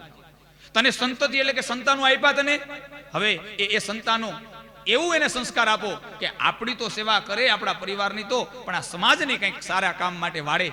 આપણો દીકરો, આપણી દીકરી હોય કે આપણો દીકરો હોય, એ મોટો થાય અને એવા કાર્ય કરે કે ભગવાન રાજી થાય. આવા કાર્ય, એમાં તમે સંપત્તિ વાપરો, તમારી સંતતિ એની સેવા શીખવાડો, ભક્તિ શીખવાડો. સાહેબ, આ અવસર મેળવો છે, અવસર મેળવો છે. માત્ર લગ્ન વિવાહ સંસ્કારનું નામ આપી દઈએ છીએ આપણે. કરોડો રૂપિયાનો ખર્ચો, જેટલા મોટા પૈસા વાપરીએ એટલા લગ્ન સારા, એવું નથી. એ તો આપણા વિચારો છે. ભગવાનની કથા સાંભળ્યા પછી સંપત્તિની જરૂર નથી સાહેબ. ભગવાનને પ્રસન્ન કરવા માટે માત્ર ને માત્ર ભાવ, પ્રેમ, શ્રદ્ધા અને વિશ્વાસ અને હૃદય પવિત્ર હશે તો વગર સંપત્તિએ ભગવાન રાજી થઈ જશે. હા, તમે સંપત્તિ વાપરો છો તમારા દીકરા દીકરાના લગ્નમાં ભગવાનને પ્રસન્ન કરવા માટે નથી વાપરતા, આ સંસારને રાજી રાખવા માટે તમે સંપત્તિ વાપરો છો. યાદ રાખજો, એ સંપત્તિનું કોઈ મૂલ્ય નથી, એની કોઈ કિંમત નથી. બસ સવાર પડશે ને એ તમારા લગ્ન ભૂલાઈ જશે, પૂરું થઈ જશે. એક જ ક્ષણની અંદર સંપત્તિનું પણ પાણી, સમયનું પણ પાણી, અને કોઈને વસ્તુ યાદ રહેવાની નથી. 2-5 દિવસ બહુ સારા લગ્ન કર્યા, બહુ સારા લગ્ન કર્યા, અને એ બધા નહીં કે ભૂલ કાઢવા વાળા તો એમાંથી કાઢવાના છે. એટલા માટે સાવધાની રાખવી છે મારે તમારે. ભગવાનની કથા સાંભળી, ભગવાન મારે ત્યાં જ્યારે દીકરા દીકરીના લગ્ન આવશે, આવો વિવાહ સંસ્કાર, આવો શુભ અવસર આવશે ને, ત્યારે પ્રધાનતા અમે ભગવાનને આપીશું, પ્રધાનતા ભગવાનને આપીશું, પરમાત્માને આગળ કરીશું એમ નહીં. અમારો વિવાહ સંસ્કાર એ જે શાસ્ત્રમાં બતાવ્યો છે, વૈદિક વિધિ બતાવી છે. બ્રાહ્મણોને પ્રાર્થના કરીશું કે હે બ્રાહ્મણો, તમારે જેટલો સમય જોતો હોય તેટલો માગો, અમે તમને જરાય વિધિમાં ઉતાવળ નહીં કરાવીએ સાહેબ. અને પછી બ્રાહ્મણના મંત્રો જુઓ તમે, એક એક રૂચાઓ જુઓ તમે, એક એક મંત્રનો અર્થ જુઓ તમે. લગ્નની અંદર હજી તો દીકરી કન્યાદાન દેતી હોય, હજી તો શાસ્ત્રે પણ નથી ગઈ દીકરી, ત્યાંના પિતા કેવા કેવા સંકલ્પો બ્રાહ્મણોની પાસે કરાવે છે. એની દીકરી માટે સુખ માગે છે, શાંતિ માગે છે, વંશની વૃદ્ધિ માગે છે, અરે સાહેબ ધર્મયુક્ત જીવન માગે છે. અને અંતે આ પિતા, આ દીકરી અને વરરાજા જે કોઈ મંડપની નીચે બ્રાહ્મણો બેઠા છે ને વિધિ કરવા માટે, આ બધું માગી અને છેલ્લો ફેરો એ મોક્ષ પણ માગી લે છે ભગવાનની પાસે. આ મંડપની નીચે પરમાત્મા, અમે એટલા માટે આ વિવાહ સંસ્કારથી જોડાઈએ છીએ કે અમારું દાંપત્ય એવું બને, અમારું દાંપત્યમાં એવા અમે કાર્ય કરીએ કે આ સંસારનું બધું સુખ મળે, સુવિધાઓ મળે, સંપત્તિ મળે, સંતતિ મળે, અને આ બધું અમે ધર્મપૂર્વક ભોગવતા ભોગવતા અંતે પરમાત્મા તને પ્રાપ્ત કરી લે, મોક્ષને પ્રાપ્ત કરી લે. એટલા માટે આ વિવાહ સંસ્કાર છે સાહેબ. આટલું બધું વિવાહમાં માગી લીધું, પણ એ બધું સાર્થક ક્યારે થાય, એ સાબિત ક્યારે થાય, એ મળે ક્યારે? જેની પાસે તમે માગો છો ને એને તમે મુખ્ય બનાવી દો ત્યારે. પણ નહીં, આપણે તો આધુનિક લગ્ન કરવા છે. જેની સાક્ષીએ લગ્ન થઈ રહ્યા છે, જેની સાક્ષીએ વચનો લેવાઈ રહ્યા છે, એ ભગવાન અગ્નિ, એને પૂરી આહુતિ નથી અપાતી. એ ભગવાન અગ્નિને બોલાવવામાં તો આવે છે, એને પ્રગટાવવામાં તો આવે છે, પણ ત્યાં આપણે ફૂલડા નાખીને, ફટાકડા ફોડીને માંડવા નીચે એ અગ્નિને આપણે ઠારી પણ દઈએ છીએ, ઓલવી પણ દઈએ છીએ, ત્યાં ધુવાડો પણ કરીએ છીએ. લગ્ન વેદી છે ને, મંડપ વેદી, એમાં કન્યાના માતા પિતા, વર કન્યા અને બ્રાહ્મણ સિવાય આ મંડપની અંદર કોઈની એન્ટ્રી મનાઈ છે, કોઈનો પ્રવેશ નથી સાહેબ. શું કામે? બ્રાહ્મણ છે તે બ્રહ્મા છે, વરરાજા છે તે વિષ્ણુ ભગવાન છે, કન્યા છે તે લક્ષ્મીજી છે, અને કન્યાના માતા પિતા એ લક્ષ્મીજીના માતા પિતા છે. એ મંડપ વેદી છે ને, એ દેવતાઓનું સ્થાન છે, અને દેવ સમાન મનુષ્ય બધા બન્યા છે ને, એટલા માટે એ મંડપની અંદર આટલાનો જ પ્રવેશ છે, બાકી કોઈનો પ્રવેશ નથી. પછી અત્યારના સમય પ્રમાણે આપણે જે કરતા હોય તે, અને જે કરીએ એમાં કઈ વાંધો નથી, પણ થોડુંક પરિવર્તન આપણે કથા સાંભળ્યા પછી આપણા જીવનને સુખ આપશે. આ પરિવર્તન આપણા વંશની સમૃદ્ધિ વધશે. આ મહાપુરુષોએ આ મહેનત કરી છે. ખાલી બોલવું, ખાલી સાંભળવું એમ નહીં. સંકલ્પ કરીએ આપણે હરિદ્વાર તીર્થ ક્ષેત્રની અંદર. અમારે અવસરો આવવાના જ છે, અમારા આંગણે દીકરા દીકરીઓના લગ્ન આવશે. અમે અમારા ઘરેથી શરૂઆત કરીશું. સારો વિવાહ, સારા લગ્ન, બ્રાહ્મણ, દેવ, ગુરુ, એને અમે અગ્રસ્થાન આપશું. હા, કદાચ આપણને એમ થાય કે આપણે મહેમાનને સાચવી નથી શકતા આ બધું કાર્ય કરવામાં, તો એવી પણ વ્યવસ્થા કરો કે રિસેપ્શનમાં બધાને બોલાવો. વિધિમાં કોઈની જરૂર નથી અમારે. રિસેપ્શનમાં બોલાવા છે તો 2000 ની ભલે થાળી રાખો, તમે 2000 ની થાળી રાખો અને રિસેપ્શનમાં બોલાવો. આ તો એવું થાય છે કે આપણે અતિથિઓના સ્વાગતમાં ભગવાનને ભૂલાઈ જાય છે, અને ભગવાનની પૂજા કરવા બેસીએ તો અતિથિઓને ભૂલી જઈએ છીએ. બંને જગ્યાએથી ક્યાંય આપણું મન સ્થિર નથી થતું. તો વ્યવસ્થા કરો આવી પૂજાની અંદર. અને રિસેપ્શન તો આપણે રાખીએ જ છીએ બધો પ્રસંગ પૂરો થાય પછી. તમારે 2 જમણવાર કરવા હોય, 3 જમણવાર કરો, જેટલા જમણવાર કરો, પણ પૂજા સમયે કોઈ નહીં. માત્ર જે વિવાહ સંસ્કારની અંદર જેની જરૂરિયાત છે એટલા મુખ્ય માણસો આવી અને શાંતિથી વિધિ કરો સાહેબ. અને પછી એ લગ્ન તમે માણો, અને અત્યારના લગ્ન માણો. તમારા હૃદય કબૂલ કરશે કે આ લગ્ન છે ને એ જ પરમાત્મા સુધી પહોંચાડી શકે. આ બધાય શાસ્ત્રોની અંદર બધા સંસ્કારો બતાવ્યા છે, આના વિધિ બતાવ્યો છે, આના મંત્રો બતાવ્યા છે. મંત્રને આધીન દેવ છે. મંત્ર બોલાય ને એટલે દેવતાઓ આવે છે. મંત્ર દ્વારા દેવતાઓ પોતાના સ્થાને જાય છે. ભગવાને એમ કહ્યું છે કે બ્રાહ્મણોસ્ય મુખમાં સિદ્ધ બાહુ, હે ભગવાન, આજા બ્રાહ્મણનો દીકરો તમારા આંગણે આવીને મંત્ર બોલશે ને તો દેવતાઓ આવશે તમારા આંગણે, આશીર્વાદ આપશે. પણ તકલીફ ત્યાં થાય છે કે બ્રાહ્મણનો દીકરો દેવતાઓને બોલાવે છે, એ દેવતાઓનું અપમાન થાય ને તો બ્રાહ્મણને પણ દોષ લાગે છે અને યજમાનને પણ દોષ લાગે છે. પહેલા આપણે બોલાવીએ છીએ, પછી આપણે એનું અપમાન કરીએ છીએ. એટલા માટે સાવધાની. ભગવાનની લગ્નની કથા આપણે માણી લીધી, જોઈ લીધી, આનંદ કરી લીધો, પણ બની શકે ત્યાં સુધી વિવાહ સંસ્કારને સમજવાની કોશિશ કરીએ, પરિવર્તન કરીએ. આ સંસારમાં આપણી પાસે હજી સમય છે પરિવર્તનનો, આપણે કરી શકીએ એમ છીએ. એક સમય એવો આવી રહ્યો છે સાહેબ, વિવાહ સંસ્કાર જ નહીં થાય. યાદ રાખજો, કોઈ પિતા એની દીકરીને કન્યાદાન નહીં દઈ શકે, કોઈ પિતા એના દીકરાના જાનમાં નહીં જઈ શકે. કારણ આપણે જોઈ શકીએ છીએ આધુનિક સમય પ્રમાણે કોર્ટ મેરેજ આગળ વધ્યા છે. જ્યારે આ સમય આવી રહ્યો છે, યાદ રાખજો, કોઈની પાસે સમય નહીં હોય પૂજા કરવાનો નહીં, લગ્ન કરવાનો નહીં, કોઈ પ્રકારનો સમય નહીં હોય. આવી રહ્યો છે આ સમય. એટલા માટે અત્યારે સમય છે આપણી પાસે વર્તમાનમાં, તો આ અવસરને આપણે પ્રાપ્ત કરી લઈએ. કથા સાંભળ્યા પછી આટલું પરિવર્તન મારા તમારા જીવનમાં આવે. એટલા માટે ભગવાનનો વિવાહ સંસ્કાર અનેક રીતે સમજાવ્યો. ભગવાન કહે છે અધર્મથી લક્ષ્મીજીનો ઉપયોગ થાય, એ રૂકમિણી રૂપી લક્ષ્મી, એને હું હરણ કરી લઉં છું. એટલે ભગવાને રૂક્ષ્મણીનું હરણ કરી એની સાથે લગ્ન કર્યા. અષ્ટપટરાણી મુખ્ય, તો આધ્યાત્મિક અર્થમાં શું કીધું? એ અષ્ટપટરાણી એ કોઈ સ્ત્રી નથી, કોઈ પુરુષ નથી. અહીંયા તો કોના લગ્ન છે? પ્રકૃતિ ને પરમાત્મા લગ્ન છે. જુઓ, આ અષ્ટધા પ્રકૃતિ છે ગીતાજીની. અષ્ટધા પ્રકૃતિ, એની સાથે ભગવાન લગ્ન કરે છે. આ પ્રકૃતિ સાથે પરમાત્મા પ્રેમ કરે છે.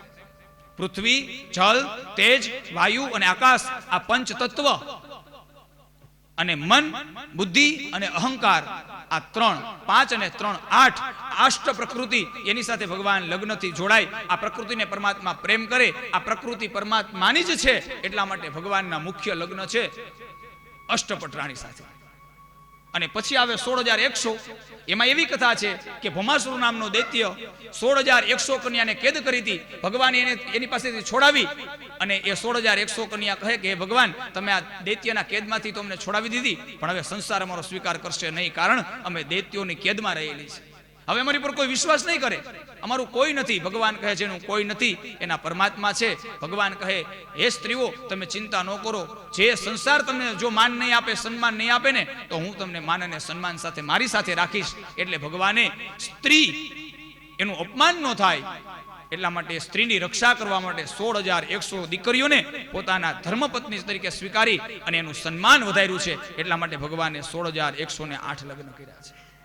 અને બીજી રીતે જો સમજવું હોય તો 16,100 છે ને આધ્યાત્મિક અર્થમાં આ મંત્રોની રૂચાઓ છે. જે અહીંયાથી જેટલા મંત્રો તમે બ્રાહ્મણના મોઢેથી સાંભળો છો ને, એ 16,100 રૂચાઓ કીધી મંત્રોની. એ મંત્ર એ પરમાત્માને વૈરા છે. આવી રીતે લગ્ન છે.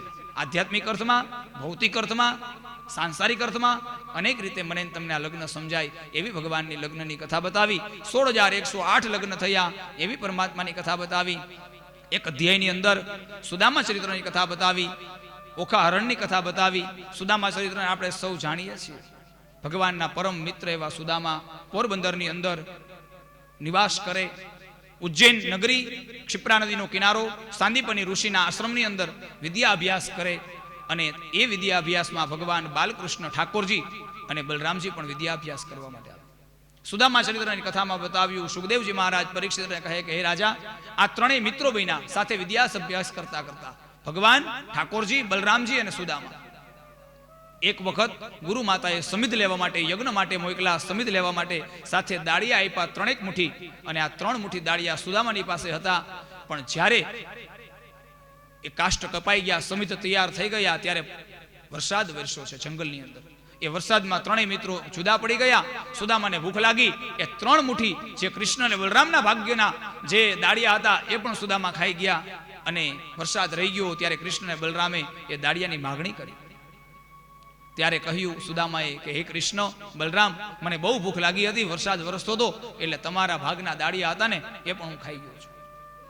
અને ત્યારે સુદામા મનોમન સંકલ્પ કરે છે, ઠાકોરજી, તમારા ભાગના મેં દાળિયા ખાધા છે ને પરમાત્મા, પણ એવી શક્તિ આપજો, એવી ભક્તિ આપજો કે તમારા ભાગના મેં દાળિયા ખાધા ને એ ઋણ ચૂકવવાનો ક્યારેક મને અવસર આપજો.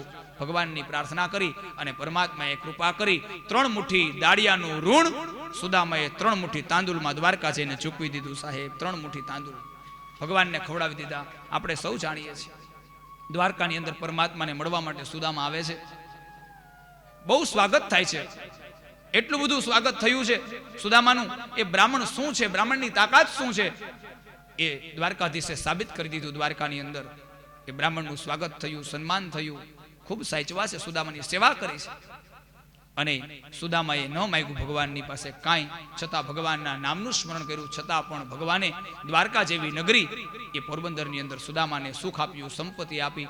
છતાં પણ સુદામાને આપવા છતાં, માગ્યા વગર આપવા છતાં, સામેથી આપવા છતાં ભગવાને આ કાંઈ સ્વીકાર ન કર્યો. અને ભગવાનને કહે કે હે ભગવાન, હું જો તારી સંપત્તિ આપી છે એમાં હું એ પ્રવેશ કરી જાઉં ને તો પરમાત્મા હું તને ભૂલી જાઉં, અને મારે એવું સુખ નથી જોતું કે જેમાં તું વિસરાઈ જાય. એટલા માટે પાછી નાની એવી ઝૂંપડી બનાવી, હતી એવી ને એવી ઝૂંપડી બનાવી. અને સુદામા, એના પત્નીએ, સુશીલાએ, એના પુત્રોએ એ સુખ ભોગવું છે. સંતો એમ કહે છે કે સુદામાએ તો આ જીવન ભગવાનની ભક્તિ કરી, ભગવાનના નામનું સ્મરણ કર્યું છે, પરમાત્માના પદની પ્રાપ્તિ કરી. સુદામા ચરિત્રની કથા બતાવી, ઓખારણની કથા બતાવી, સુદામા ચરિત્રની કથા બતાવી. અને સુખદેવજી મહારાજે 10મા સ્કંદને વિરામ અને 11મા સ્કંદની અંદર અને 12મા સ્કંદની અંદર 12 સ્કંદના છેલ્લા 2 સ્કંદ ભાગવતજીની અંદર, એમાં 11મો સ્કંદ એટલે કે 11મો સ્કંદ છે એ પરમાત્મા છે ને હવે સ્વધામ જવાની તૈયારી કરે છે, એની કથા છે. અને 12મા સ્કંદની અંદર ભગવાન સ્વધામ વયા જાય પછી કળિયુગ આવે. કળિયુગનું વર્ણન 12મા સ્કંદમાં છે. 11મા સ્કંદની અંદર સુખદેવજી મહારાજ પ્રારંભ કરે કથાનો. તો સૌ પ્રથમ પહેલા દ્વારકા નગરીની અંદર ભગવાન પોતાના યાદવોની સાથે રહેતા હોય છે. એવા સમયે દ્વારકાની અંદર દુર્વાસાનું આગમન થયું. અનેક ઋષિઓ આવ્યા દુર્વાસા આદિ ભગવાનને દર્શન કરવા માટે. અને આ બાજુ બન્યું એવું કે હવે ભગવાનને સ્વધામ જવું છે.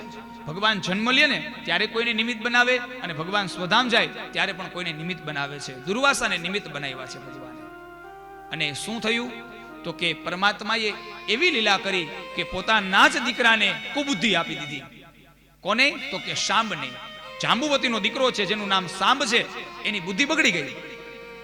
વિનાશ કાળે વિપરીત બુદ્ધિ, આજે આપણે કહેવત છે ને, આ કહેવત અહીં લાગુ પડે છે. જુઓ, હવે ભગવાન સ્વધામ જવાનો છે, યાદવોનો વિનાશ થવાનો છે, એટલા માટે બુદ્ધિ બગડી. કોની? તો કે શામની. શું કર્યું? તો કે દુર્વાસા આદિ ઋષિઓ આવ્યા ને, તો સાંબે શું કર્યું? તો કે બ્રાહ્મણની પૂજા કરવાને બદલે, સેવા કરવાને બદલે સ્ત્રીનો વેશ પહેરો, પોતાના પેટ ઉપર ઊંધો વાટકો તાસડી બાંધી અને બ્રાહ્મણોની મસ્કરી કરી, ઋષિઓની મસ્કરી કરી કે હે બ્રાહ્મણો, તમે મારા આંગણે આવ્યા છો તો તમે તો ત્રિકાળ જ્ઞાની છો, તમે તપસ્વી છો, તમે બતાવો કે આ સ્ત્રી છે. હતો શામ, સ્ત્રીનો વેશ પહેરો તો આ સ્ત્રી છે એને દીકરો જન્મશે કે દીકરી? અને દુર્વાસાએ સમાધિ લગાડી, મહાપુરુષોએ સમાધિમાં જોયું, હે ભગવાન, આ તો તમારું વંશ, તમારા પુત્રો આજે અમારી સેવા કરવાને બદલે અમારું અપમાન કરે છે. હે પરમાત્મા, તમે અમને નિમિત્ત બનાવ્યા છે, એટલા માટે અમે આ શાપ આપીએ છીએ. ભગવાન તારી કૃપાથી તે અમને નિમિત્ત બનાવ્યા છે એટલે શાપ આપીએ છીએ. અને આંખો ખોલી અને શાંબને શાપ આપ્યો કે હે શાંબ, તારા ઉદરેથી નહીં દીકરો જન્મે નહીં દીકરી જન્મે, એક શસ્ત્ર પ્રગટ થશે અને એ શસ્ત્ર દ્વારા સ્વામી એટલે કે દ્વારકાધીશ સહિત આખા યાદવ કુળનો નાશ થઈ જશે. આવો શાપ દુર્વાસાએ આપી દીધો. સામને ડર લાગ્યો કે આ તો મહાપુરુષ ત્રિકાળ જ્ઞાની, આ જે બોલે એ થાય. એટલે શું કર્યું? પોતાના ઝડપથી વસ્ત્ર ઉતાર્યા, એમાંથી એક લોખંડનો ટુકડો નીકળ્યો. એ લોખંડના ટુકડાને પથ્થરની સાથે ઘસવા લાગ્યો, હમણાં નાશ કરી દઉં. પણ આ તો સાપનો ટુકડો હતો, એ ઘસાય તેમ નહોતો. એમાંથી થોડીક વનસ્પતિ નીકળી, એ વનસ્પતિ ઉગી અને એ વનસ્પતિનું પાન યાદવોએ કરી અંદરો અંદર ઝઘડો કર્યો. થોડોક ટુકડો વધ્યો, ઘસાતો નથી, બહુ મહેનત કરી સમુદ્રમાં પધરાવી દીધો. એને એમ થયું કે સાપમાંથી બચી જાય. પણ બન્યું એવું કે જેવો સમુદ્રમાં ટુકડો ગયો ત્યાં એક માછલી ગળી ગઈ.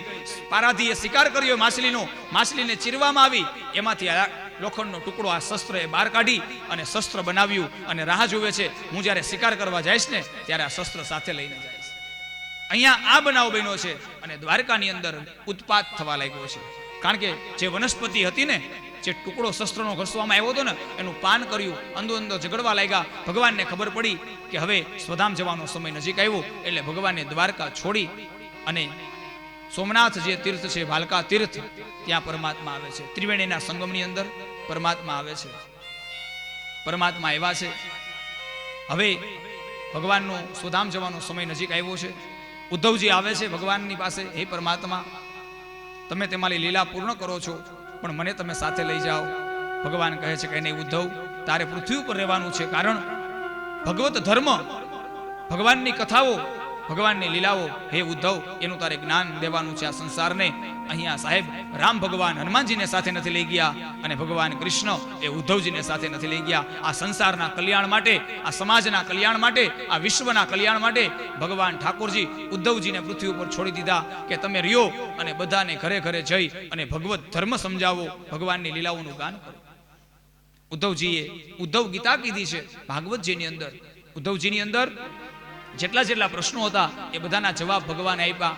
ભગવાનને પૂછ્યું કે હે ભગવાન, તમે સ્વધામ જાઓ છો, હવે તમારો અંત સમય છે, પણ અમારે તમારું દર્શન કરવું છે ભગવાન, તો અમે શું કરીએ? ત્યારે ભગવાન ઠાકોરજી પ્રત્યક્ષ બોલ્યા, અંત સમયે હે ઉદ્ધવ, જે જીવાત્માએ મારું દર્શન કરવું હશે ને એને ભાગવતજીના દર્શન કરવાથી મારા દર્શનની પ્રાપ્તિ થઈ જશે કળિયુગની અંદર. કારણ મારું પૂર્ણ સ્વરૂપ હું ભાગવતજીને આપું છું, મારો ધર્મ હું ભાગવતજીને આપું છું. એટલે ભાગવત એ કોઈ ગ્રંથ નથી, ભાગવત એ કોઈ પુરાણ નથી, ભાગવત એટલે સાક્ષાત ભગવાન બાલકૃષ્ણનું વાંગમય સ્વરૂપ, પરમાત્માનું પૂર્ણ સ્વરૂપ એ ભાગવત છે.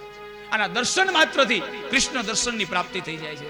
આના શ્રવણ માત્રથી ભગવાનની આપણે લીલા સાંભળવાનો અવસર મળે, તો લીલાની અંદર પ્રવેશ કરવાનો અવસર મળે છે. આવા અનેક ફળ ભાગવતજીના છે. ભગવાન સ્વયં બોલ્યા છે. ઉદ્ધવજીને જ્ઞાન આપ્યું, કર્મયોગ બતાવ્યો, જ્ઞાન યોગ બતાવ્યો, ભક્તિ યોગ, આ બધું સંક્ષિપ્તમાં બતાવ્યું. 24 ગુરુઓની કથા બતાવી.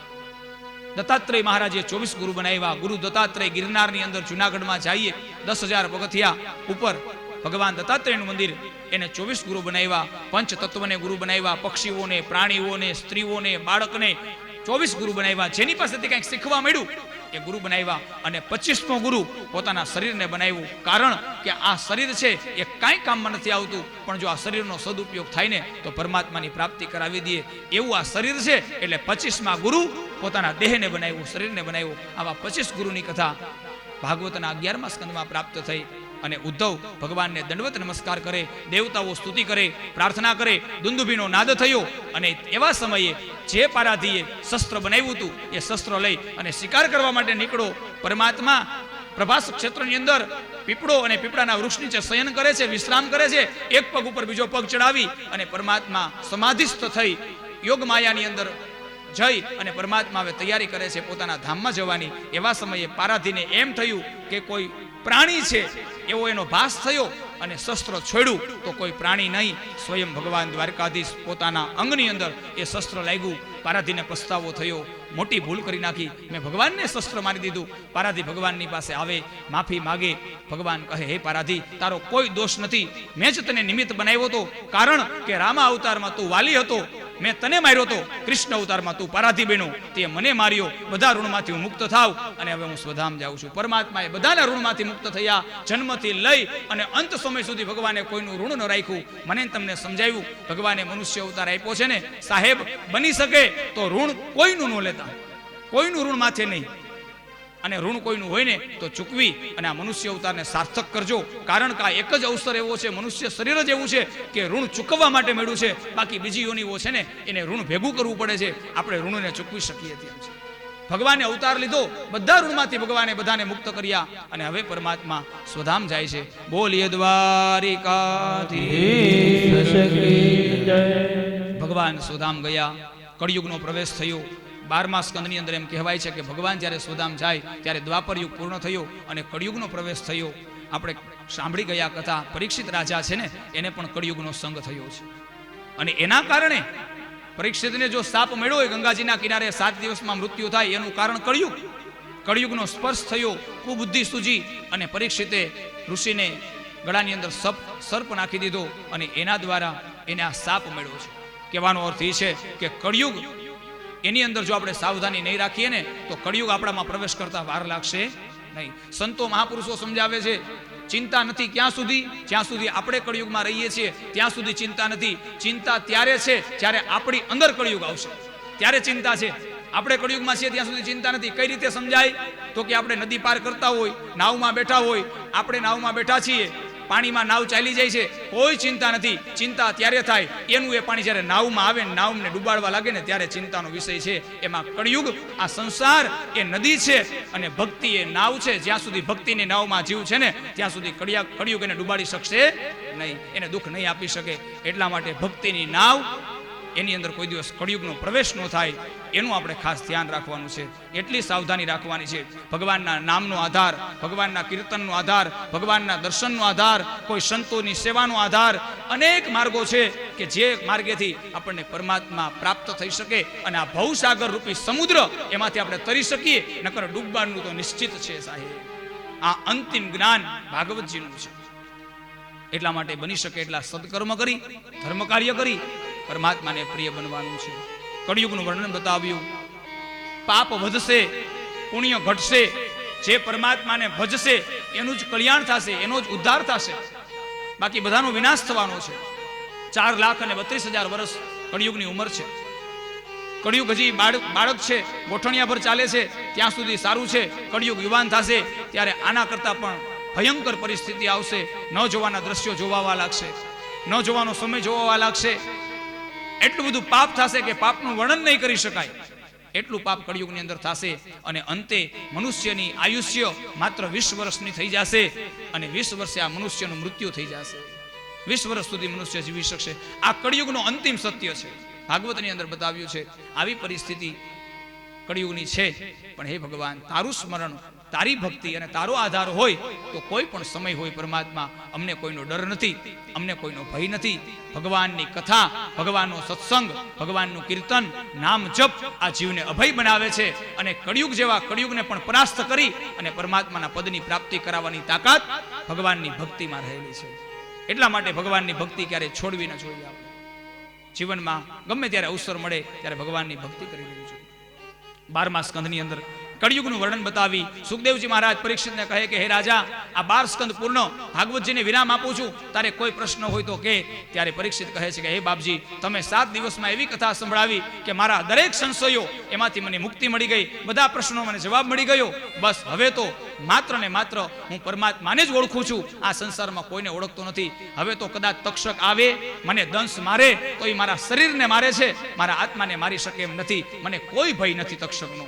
ભગવાન સુખદેવજી મહારાજે પરીક્ષિત રાજાને મૃત્યુના ભયમાંથી મુક્ત કરી દીધા અને સુખદેવજી મહારાજ પોતાના આસનેથી ઊભા થયા.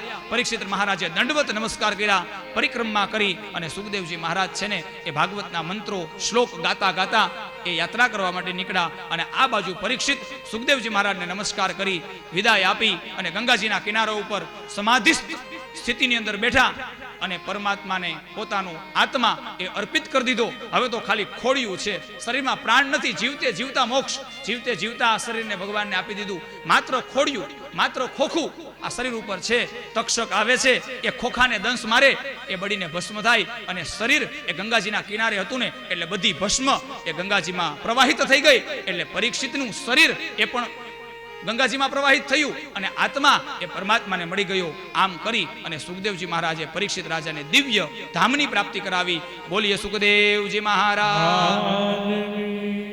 પરીક્ષિત ભગવાન કી, ભાગવત ભગવાન કી. આવો ભાગવતનો અદ્ભુત મહિમા સુખદેવજી મહારાજે પરીક્ષિત રાજાને ગંગાજીના પવિત્ર કિનારા ઉપર બતાવ્યો.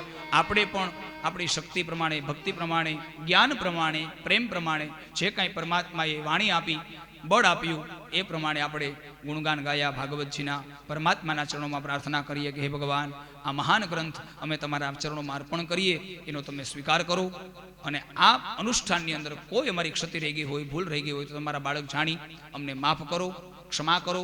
અમારું આ અનુષ્ઠાન એનો સ્વીકાર કરી એને પૂર્ણ માની અને સદાને માટે તમારું શરણ, તમારું સ્મરણ અને તમારું કીર્તન, આ કળિયુગની જે 3 ભક્તિ મહાન બતાવી એ અમારા જીવનમાં સદાને માટે અમને પ્રદાન કરનારા બનો ભગવાન. એવી પ્રાર્થના સાથે આ અનુષ્ઠાન ભાગવતજીનું પારાયણ, જ્ઞાન યજ્ઞ પરમાત્માના ચરણોમાં અર્પણ કરીએ. કથાને વિરામ. 2-5 મિનિટ હરિનામ સંકીર્તન સાથે જે કાંઈ અહીંયા આગતા સ્વાગતા, જે કાંઈ તૈયારી, આરતી, પૂજા, પોથી યાત્રા, જે કાંઈ કર્મ હોય એ આપણે કરીશું. પરમાત્મા તમારી કથા પૂર્ણ થઈ શકે એમ નથી. કથાને માત્ર વિરામ મળે છે, ફરીથી જ્યારે અવસર મળશે ત્યારે તમારા ગુણાનુવાદ ગાશું. પરમાત્મા એવી કૃપા કરે કે સદાને માટે આપણે ભગવાનની સાથે રહીએ.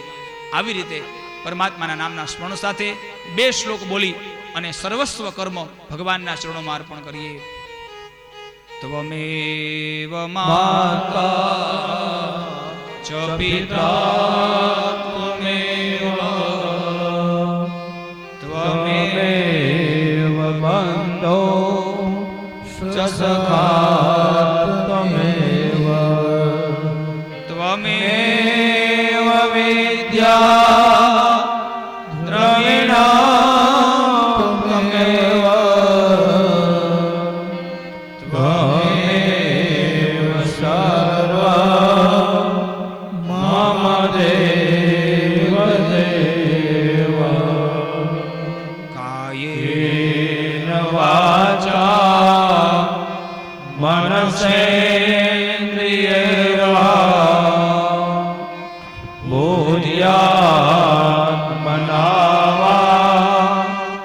પ્રકૃતે સ્વભાવં કરોમિ યદ્યા સકલાં પરસ્મૈ નારાયણાય તે સમર્પયામિ નારાયણાય તે સમર્પયામિ. બાલકૃષ્ણ લાલ धर्म की जय हो अधर्म का नाश हो प्राणियों में सद्भावना हो विश्व का कल्याण हो गौ हत्या बंद हो भ्रूण हत्या बंद हो ओम नमः पार्वते पतये हर हर महादेव. मुझ द्वारे ओ पंखीड़ा हसता मुखड़े जाजो रे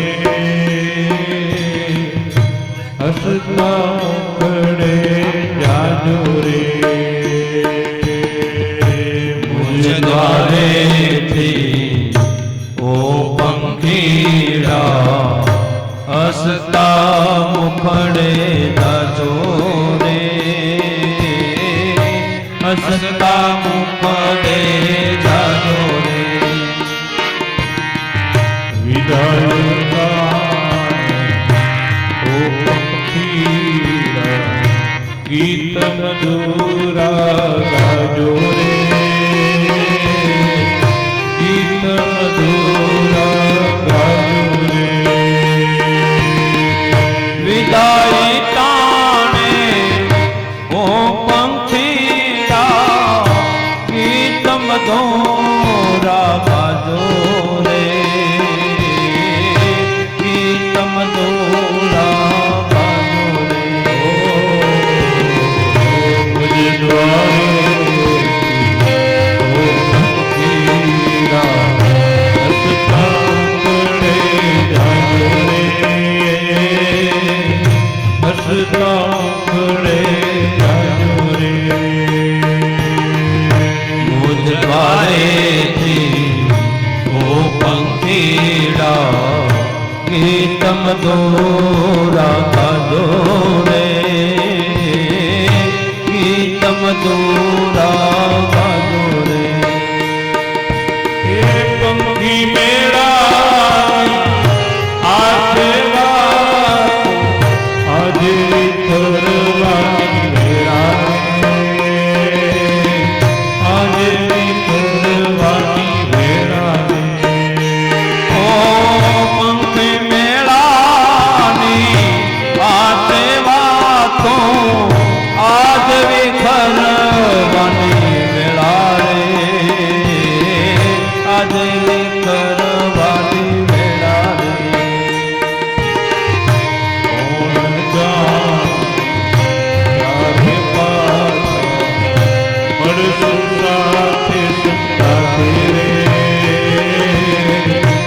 મળશું સાથે સંગાથે રે કોણ જાણે ક્યારે પાછા મળશું સાથ સંગાથે રે મળશું સાથ સંગાથે રે દ્વારે ઓ પંખીડા હસતા પડે જાજો રે હસતા પડે જાજો રે દ્વારેથી ઓ પંખીડા હસતા પડે જાજો રે હસતા પડે જાજો કૃષ્ણ કનૈયા લાલ કી જય. હવે અત્રે કથાને વિરામ મળ્યો છે. અમુક અહીંયા આવ્યા હતા યજમાનો કે અમારે વસ્ત્રના દાન કરવા છે, જે કઈ યથાશક્તિ ભેટ દાન કરવું હોય યજમાનો આવી જાય, દર્શન કરી લે, દાન પુણ્ય કરી લે, પછી આપણે આરતી અને પૂજા કરવાની છે. જે કોઈને ઈચ્છા હોય દાન પુણ્ય કરવાની, પછી આપણે સૂચન આપી દર્શન કરીએ. બાલકૃષ્ણ લાલ કી જય. ભાગવત ભગવાન ભગવાન કી જય. ગંગા મૈયા કી જય. ઓમ નમઃ પાર્વતી પતયે હર